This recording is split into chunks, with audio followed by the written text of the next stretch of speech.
La saga de l'Alliance israélite universelle, racontée par Georges Bensoussan, au micro d'Ariel Danan. Bonjour, bienvenue, Ariel Danan au micro. J'ai le plaisir de recevoir, comme tous les 15 jours, Georges Bensoussan. Bonjour. Bonjour. Nous nous retrouvons donc pour un nouvel épisode de la saga de l'Alliance israélite universelle. Dans les précédentes émissions, nous avions travaillé ensemble sur les Juifs et la Révolution française, également sur les deux affaires antisémites de Damas et Mortara qui ont précédé, disons, la création de l'Alliance israélite universelle. Et avec vous, alors que vous venez de publier un ouvrage intitulé Alliance israélite universelle, Juifs d'Orient, Lumière d'Occident, nous allons consacrer cet épisode à un sujet qui pourrait paraître un peu difficile, un peu complexe pour nos auditeurs, mais qui ne l'est en fait pas. Il est nécessaire en fait de revenir sur le terreau intellectuel de ces quelques fondateurs de l'Alliance pour comprendre qui ils étaient et pourquoi finalement ont-ils décidé de créer cette institution. Et donc on ne peut comprendre les fondateurs qui sont tous en fait des intellectuels. Il y a des pédagogues, il y a des avocats, il y a également un rabbin et un ingénieur, mais tous ont reçu la même éducation et ont été influencés par la révolution de 1848, nous allons y revenir, mais en tout cas sur un modèle universitaire en France qui est commun à tous les intellectuels français, juifs et non-juifs. Absolument. Ce sont les fondateurs, les 17 fondateurs sont des enfants de la Révolution française, au sens où, nés après la Révolution, ils ont bénéficié de l'émancipation, ils ont donc intégré les lycées napoléoniens, ils ont fait des études supérieures, vous l'avez dit, parmi les 17, il y a un très grand nombre d'intellectuels, et parmi les 6 rédacteurs du manifeste de 1860, 3 exercent des professions intellectuelles, et entre autres, Isidore Cahen, qui est agrégé de philosophie, Eugène Manuel, professeur, et bien d'autres. Et on ne peut comprendre le terreau intellectuel de ces hommes que si on se remet dans le contexte du 19e siècle, qui est le contexte d'une progressive sécularisation des schémas de pensée, des cadres de pensée, c'est-à-dire d'une vision de plus en plus sécularisée de la religion.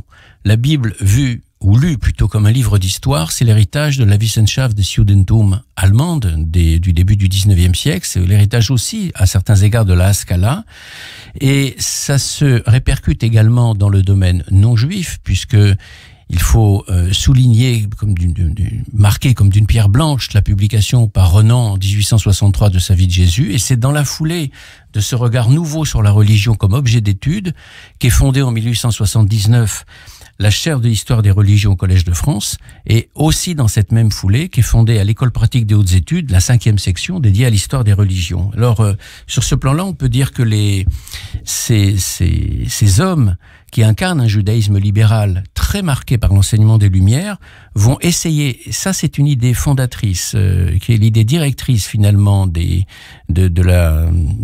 tout ce qu'on peut appeler le terreau intellectuel de l'Alliance. Ils vont essayer de concilier le judaïsme des prophètes hébraïques et l'héritage des Lumières, et bien sûr l'héritage de la Révolution française. Oui, parce que finalement, ils se veulent les héritiers d'une double tradition, et si on a tendance à voir uniquement en eux l'héritage de la Révolution française, ils veulent malgré tout continuer à développer, à protéger une certaine identité juive. Alors peut-être pas celle de leurs ancêtres, mais une identité juive néanmoins extrêmement marquée. Tout à fait.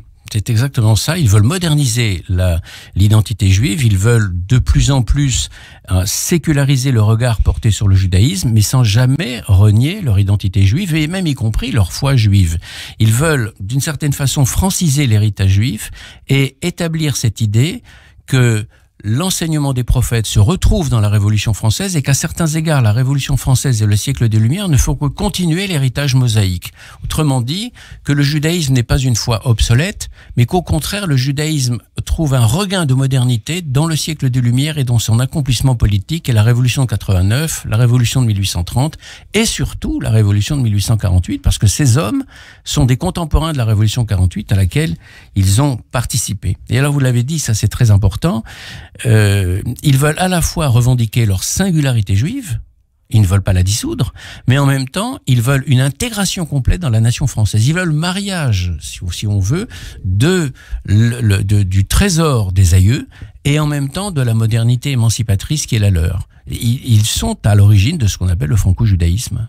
Justement, donc c'est le début du franco-judaïsme, mais malgré cet attrait, alors cet attachement à la France, cette volonté d'intégration, il s'intéresse néanmoins aux Juifs qui ne se trouvent pas en France, qui sont d'une culture différente. Alors ça, on pourrait parler du saint-simonisme, on pourrait parler de beaucoup de terreaux intellectuels qui font qu'ils vont également s'intéresser à l'Orient, comme on l'appelle à l'époque. Absolument, vous avez raison de mettre l'accent sur l'Orient, et c'est ce qui fait l'un des liens d'ailleurs de leur attachement au saint-simonisme, c'est que le saint-simonisme, qui est partisan d'une révolution, d'une société industrielle juste, fraternelle, et qui pense que d'abord et avant tout, il faut mettre l'accent sur l'effort de production pour donner naissance à une société beaucoup plus démocratique et égalitaire, le saint-simonisme, qui va être l'ossature du Second Empire, le saint-simonisme, dans les années 1820-1830, est un courant encore relativement marginal au sein de la société française et considéré comme paria. Et il y a deux points peut-être qui vont rapprocher ces intellectuels juifs libéraux des années 1830 et des saint-simoniens. C'est d'une part le fait que l'attrait pour l'Orient, qui est au cœur du saint-simonisme, les a peut-être aussi attirés, mais l'attrait pour l'Orient, ce n'est pas le saint-simonisme qui l'a créé, c'est l'expédition de Bonaparte en 1798, et ensuite tout l'attrait pour l'Orient qu'on trouve dans la littérature française, le voyage de Nerval, le voyage de Théophile Gautier, le voyage de Lamartine, le voyage de Flaubert un peu plus tard. Ça, c'est une première chose. Et la deuxième chose, c'est aussi le fait que les saint-simoniens, qui partagent des préjugés anti-juifs communs à leur époque, partagent moins de préjugés anti-juifs que la moyenne. Et donc, c'est dans le cercle des intellectuels saint-simoniens qu'ils sont le mieux acceptés, eux, comme intellectuels juifs libéraux. Ça participera aussi de leur rapprochement, sans compter le fait que les saint-simoniens étant, d'une certaine façon, des marginaux de la société intellectuelle française, eux aussi se retrouvent comme marginaux, et c'est une solidarité des laissés pour compte, je dirais, une solidarité, une fraternité des marginaux. Alors, parmi tous les intellectuels qui gravitent autour de l'Alliance et de sa création, il y en a certains qui sont aujourd'hui complètement méconnus, dont on a quasiment oublié le nom.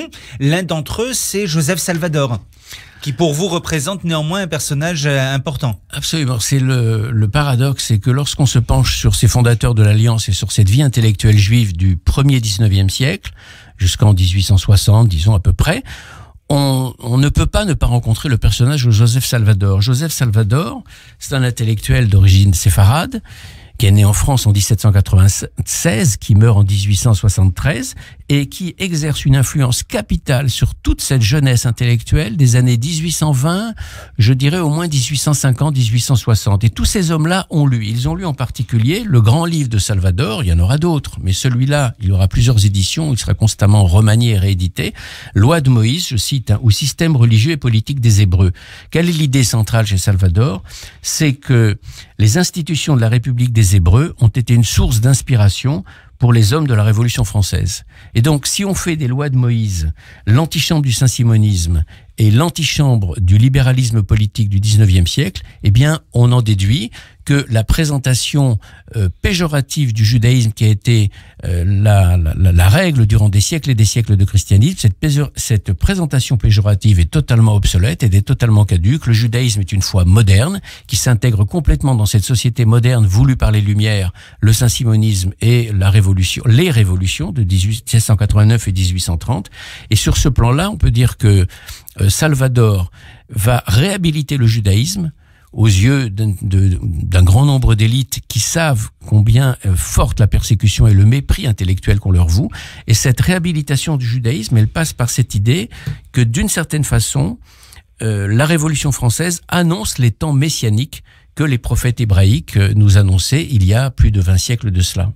Mais au-delà de la question intellectuelle de réhabiliter, entre guillemets, cette foi juive, comme vous l'expliquez très bien, il y a quand même dans cette société française, au-delà de l'université finalement, un anti-judaïsme extrêmement important. Et est-ce que ce n'est pas aussi cela qui influence les fondateurs de l'Alliance dans leur volonté de créer une institution internationale? Est-ce qu'il n'y a pas un anti-judaïsme qui reste très marquant au sein de la société française? Extrêmement marquant même, parce que on a tous l'idée que le judaïsme français a été émancipé en 1791, point. Non, en réalité, le judaïsme français a mis un siècle pour être totalement émancipée, de même que la République française a mis 1 siècle pour être installée. En gros, c'est aux environs de 1880, presque 1 siècle après la prise de la Bastille, que la République commence véritablement à s'enraciner en France. Je rappelle que, on l'avait dit lors de nos émissions précédentes, avec le consistoire et avec les décrets infâmes, comme on les appelait, il y a une régression par rapport à 1791. Il faut attendre 1831 pour que les rabbins soient traités sur un pied d'égalité avec les pasteurs et les prêtres. Il faut attendre 1846 pour que les décrets infâmes soient supprimés. Et réellement, à partir de la Deuxième République, 1848, et surtout avec la Troisième République, 1870, là, on peut dire que globalement, l'intégration est réussie. Et même, je pousserai même plus loin, si vous voulez, le curseur, en disant que il faut attendre la réintégration du capitaine Dreyfus dans l'armée en 1906 pour que cette fois vraiment on peut dire que l'intégration en France est réussie, avec un bémol. On aura Vichy en 1940, à peine 34 ans plus tard, et avec la suppression, on le sait, de la citoyenneté juive. Donc, un anti-judaïsme fort, dont l'Alsace est l'épicentre, et l'Alsace, on le sait, on l'avait déjà vu, est l'épicentre du judaïsme français. Je rappelle qu'il y a eu des émeutes anti-juives en Alsace encore au printemps 1848, avant même la révolution de 1848. Je rappelle également que cette révolution de 48 est suivie par une réaction cléricale en 1849, la loi Fallou 1850 qui permet l'enseignement congréganiste, qui s'accompagne d'un regain d'antijudaïsme. Et d'ailleurs, l'affaire Isidore Cahen, qui d'une certaine façon est l'une des antichambres de la création de l'Alliance, montre à la fois que ces intellectuels juifs libéraux, saint-simoniens, veulent une nouvelle organisation et qu'on est en présence d'un antijudaïsme encore très fort dans la société française. Je rappelle en 2 mots l'affaire.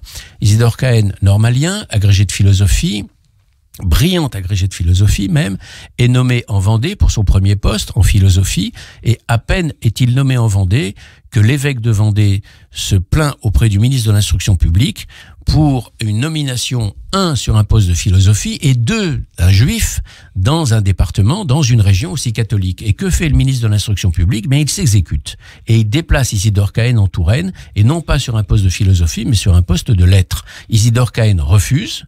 Ayant refusé le poste, il est révoqué par le ministère de l'Instruction publique. Il perd donc son titre d'agrégé. Il va d'ailleurs faire une carrière ensuite dans le journalisme et prendre la tête des archives israélites à la suite de son père Samuel Cahen, qui a été le premier traducteur en français de la Bible. Mais dans cette affaire Isidore Cahen, où l'État a abandonné Isidore Cahen, agrégé de l'université, le consistoire n'a pas été beaucoup plus dynamique. Et c'est aussi de cette inconsistance du consistoire, qui est la seule organisation juive de l'époque, que ces jeunes hommes se disent « il nous faut nous doter d'une autre organisation ». Et d'ailleurs, Isidore Cahen sera l'un des fondateurs de l'Alliance israélite universelle, fondation que nous traiterons dans 15 jours. Merci beaucoup, Georges Bensoussan. La saga de l'Alliance israélite universelle, racontée par Georges Bensoussan, au micro d'Ariel Danan.